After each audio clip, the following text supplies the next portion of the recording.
Hello student, आज हम हमारी हिंदी ग्रामर का चैप्टर नंबर 14 समास पढ़ेंगे।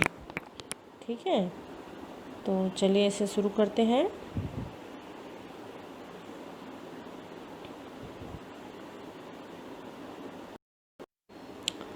समास का अर्थ अगर हम देखें तो क्या होता है, इसका शाब्दिक अर्थ संक्षिप्त करना अर्थात छोटा करना। अब देखिए, आपको 3 चित्र दिखाई दे रहे हैं। पहले चित्र में क्या लिखा है, 10 आनन, आनन अर्थात सिर है, जिसके अर्थात अगर हम इसको इतना बड़ा न बोलकर सिर्फ एक वर्ड में बोलना चाहें तो हम क्या बोलेंगे, रावण। उसी प्रकार दूसरे चित्र में देखिए लिखा है रसोई के लिए घर, जिसे हम क्या कह सकते हैं, रसोई घर। उसी प्रकार तीसरे में देखिए 3 रंगों का समाहार, अर्थात शॉर्ट में हम उसको क्या कह सकते हैं, तिरंगा। तो इस प्रकार किसी भी चीज़ को संक्षिप्त करना मतलब छोटा करना। तो संक्षिप्त करने की जो प्रक्रिया है वही समास कहलाती है। हम इतना बड़ा वर्ड न बोल के एक वर्ड में भी उसका लिए बोल सकते हैं। तो इस प्रकार हम इसकी परिभाषा बता सकते हैं, शब्दों को संक्षिप्त करके नया शब्द बनाने की प्रक्रिया को समास कहते हैं। ये इसकी व्याकरणिक परिभाषा हो गई। अब देखते हैं हम समस्त पद, समास विग्रह, ये सब क्या होता है। तो जो हम जिसका विग्रह करते हैं, जो पद होता है, उसे कहा जाता है समस्त पद। जैसे कि यहाँ पर उदाहरण दिया है एक राजदूत। तो राजदूत में इसमें भी 2 पद होते हैं, एक पहला पद और एक दूसरा पद, जिसे ही पूर्व पद और उत्तर पद कहा जाता है। अब देखिए, राजदूत में दिया है राज क्या हो गया, पूर्व पद मतलब पहला पद, और दूत क्या हो गया, उत्तर पद। और अगर हम जब इसका समास विग्रह करेंगे तब वह कहलाता है राजा का दूत। अब समास विग्रह क्या करते हैं, ये समझ लीजिए। समस्त पदों का विग्रह करके उनके दोबारा पहले वाली स्थिति में लाने की प्रक्रिया को समास विग्रह कहते हैं। और 2 पद होते हैं, ये मैं आपको पहले ही बता दी कि पूर्व पद और दूसरा पद क्या कहलाता है, उत्तर पद। अब आगे देखते हैं समास के भेद। तो समास के प्रमुख 6 प्रकार हैं। पहला है अव्ययी भाव, दूसरा है तत्पुरुष समास, तीसरा द्वंद्व समास, चौथा कर्मधारय समास, 5वां द्विगु समास और 6वां बहुव्रीहि समास। तो अब हम सबको अलग अलग समझ लेते हैं। अव्ययी भाव समास क्या होता है, इसमें पहला पद अव्यय होता है। अव्यय के बारे में आप लोग जानते ही होंगे कि जिसमें किसी प्रकार का कोई लिंग वचन के अनुसार कोई परिवर्तन न हो, वो अव्यय कहलाते हैं। तो इसमें भी समस्त पद जो होता है वो अव्यय होता है, और इसका पहला पद, अब आप पद जानते ही हो, पहला और दूसरा पद, तो इसमें पहला पद जो होता है वो प्रधान होता है।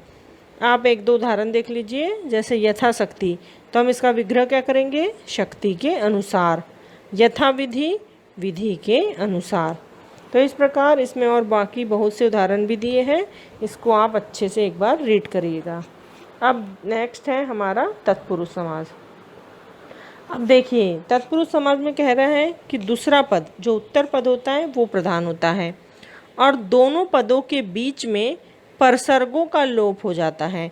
परसर्ग अर्थात आप लोग सभी जानते हो विभक्ति, विभक्तियाँ जानते हो ना, हाँ, कर्ता ने कर्म को करण से, यस, ये वाली विभक्ति कहलाती है, जो कि 8 होती है। ठीक है, तो इन्हीं का इस समस्त पदों में इनके बीच में ये विभक्ति ही लगी रहती है, जो हमें पहचाननी होती है। अगर इनके बीच में परसर्ग है, लुप्त है, अर्थात वह तत्पुरुष समास कहलाता है। और जैसे कि आप लोग जानते हो 8 विभक्ति होती है, तो इसमें से जो इसके प्रकार है इन्हीं विभक्तियों के अनुसार बनते हैं। तो जो पहला है कर्ता ने, और जो लास्ट रहता है संबोधन कारक, है ना, तो ये 2 को छोड़ के बाकी के जो प्रकार है 6, वही इसके तत्पुरुष समास के प्रकार के अंतर्गत आते हैं। ये आपको मैंने एक प्रकार से हिंट बताई हूँ। अब आप लोग इसके समास के भेद देखिए। पहला है कर्म तत्पुरुष। कर्म की विभक्ति आप लोग जानते हो को होती है, तो इन सब में आप देखिएगा को विभक्ति का लोप दिखेगा आपको। जैसे धन प्राप्त, धन को प्राप्त, सभी में दिख रहा है को विभक्ति लुप्त है।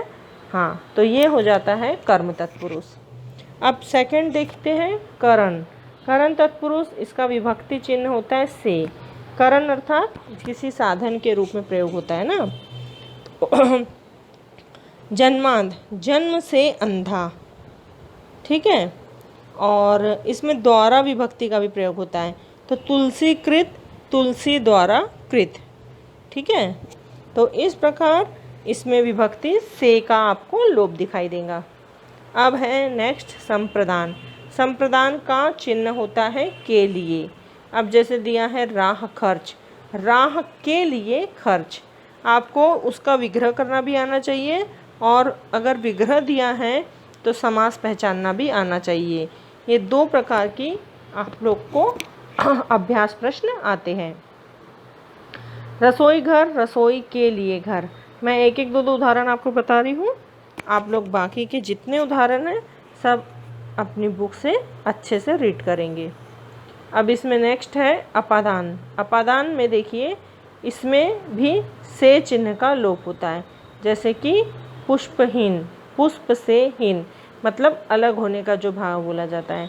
नेत्रहीन, नेत्र से हीन, इस सब में एक अलग होने का भाव होता है। हम कारक को ध्यान में रखेंगे, लेकिन हमको यहाँ पर उसके चिन्हों का विशेष कार्य है, ठीक है। अब नेक्स्ट है संबंध तत्पुरुष। तो इसमें का, की, के, इस प्रकार के चिन्हों का लोप होता है। जैसे देश प्रेमी, तो विग्रह क्या होगा, देश का प्रेमी।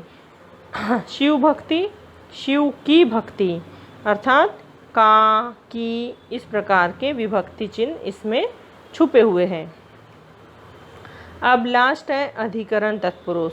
इसमें में और पर, ये इसके विभक्ति चिन्ह होते हैं, जिसका इसमें लोप दिखेगा आपको। जैसे आत्मविश्वास, आत्म पर विश्वास, ये हो गया पर विभक्ति का उदाहरण।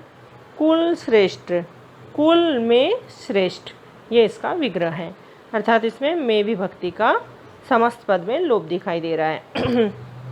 तो ये हो गया हमारा सेकंड तत्पुरुष समास। अब थर्ड देख लीजिए, द्वंद्व समास। इसमें बहुत ईजी है आप लोग के लिए पहचानने के लिए कि इसमें योजक चिन्ह लगा होता है। योजक चिन्ह आप सब जानते हो किसे कहते हैं। तो इस समास में दोनों पद प्रधान होते हैं तथा समस्त पद में प्राय योजक चिन्ह लगा रहता है, और समास विग्रह करते समय पर, और, तथा, एवं आदि शब्द लगाते हैं। जैसे देखिए माता पिता, माता और पिता, और विभक्ति लगी हुई है। हाँ, तो इस प्रकार और शब्द, तथा, एवं, ये सब हम लगा के इसका विग्रह कर सकते हैं। सबसे सरल समास है, सिर्फ योजक चिन्ह आपको दिखता है तो आप समझ जाइए कि ये द्वंद्व समास है, ठीक है। अब है कर्मधारय। कर्मधारय समास में दूसरा पद प्रधान होता है, और इसका जो पहला पद होता है विशेषण, और जो दूसरा पद होता है वह उपमेय और उपमान भी हो सकता है। यानी आप लोग को इसमें दो प्रकार के उदाहरण दिखेंगे, या तो समस्त पद विशेषण विशेष्य होगा या उपमेय उपमान होगा, ठीक है। उपमेय उपमान क्या होता है, जिसमें किसी से तुलना की जाती है, किसी के समान बताया जाता है। और विशेषण विशेष्य में, विशेषण आप जानते ही हो, संज्ञा या सर्वनाम की जो विशेषता बताते हैं, है ना, वो विशेषण कहलाते हैं। तो इस प्रकार आपको ये पहचानना आना चाहिए कि कौन सा विशेषण विशेष्य है। जैसे नील कमल दिया है, तो नील कमल में नीला, कमल ऐसा है जो नीला है, अर्थात कमल की विशेषता हो गई कि वह नील है, नीला है। तो अब यहाँ इसका विग्रह क्या होगा, नीला है जो कमल। आपको इसके समाज में लिखना कर्मधारय समास ही है, बस इसको दो भागों में इसके समस्त पद दिए जाते हैं। विशेषण विशेष की जोड़ी रहती है या उपमेय और उपमान की, बाकी कोई और ज़्यादा इसमें डिफ़िकल्टी नहीं है। जैसे नील गगन, नीला है जो गगन, तो क्या कहलाएगा, ये भी कर्मधारय समास ही। अब उपमेय उपमान का भी एक उदाहरण देख लीजिए।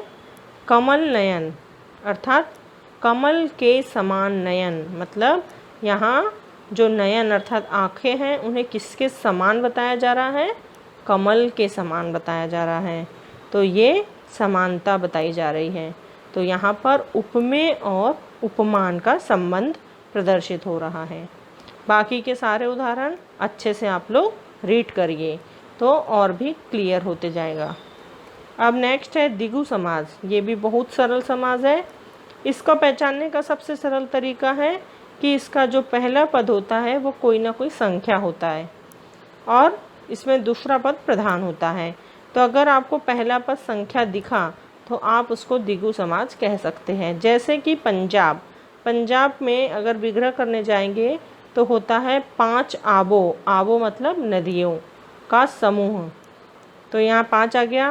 तिरंगा में देखिए 3 रंगों का समूह, 3। पंचरत्न, पंच यानी 5 रत्नों का समाहार। और चौराहा मतलब 4 राहों का समूह। तो देख रहे हो आप, सभी में पहला पद संख्यावाची है। तो जहाँ भी संख्या होंगी पहले पद में वो द्विगु समास कहलाता है।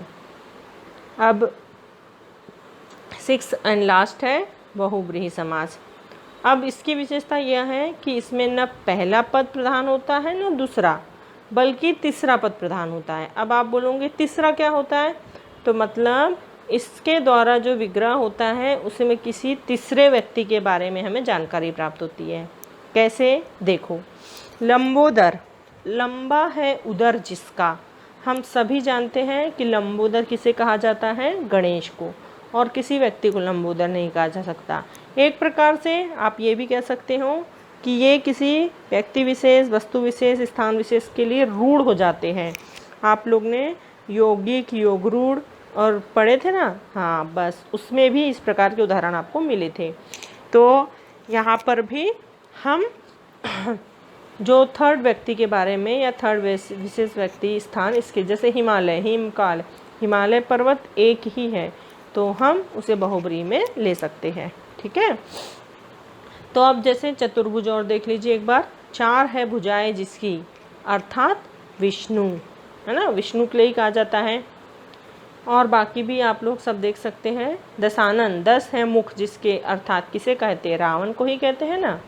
हाँ, तो अब एक और चीज़ बता देती हूँ आपको। कर्मधारय समास जो हमने पढ़े और बहुब्रीहि में बहुत समानता भी है और अंतर भी है। कैसे, जैसे मान लो हमने पीताम्बर एक वर्ड लिए, तो पीताम्बर अगर हमने समास दिए, विग्रह करें, पीत है जो अंबर, तो वो कर्मधारय में आ गया। लेकिन हम बोलेंगे कि नहीं, हम पीताम्बर को तो बहुब्रीहि बनाना चाहते हैं, तो हम क्या लिखेंगे, पीत है अंबर जिसके, अर्थात किसे कहते हैं, पीताम्बरधारी विष्णु को कहते हैं। नीलकंठ हम सब जानते हैं, नीलकंठ शिव जी को भी कहा जाता है। तो नीला है कंठ जिसका, अर्थात शिव। और अगर नीला है जो कंठ बोल दिए तो कर्मधारय। तो अगर आप चाहो तो कुछ ऐसे वर्ड है जिन्हें कर्मधारय भी बना सकते हैं और बहुब्रीहि।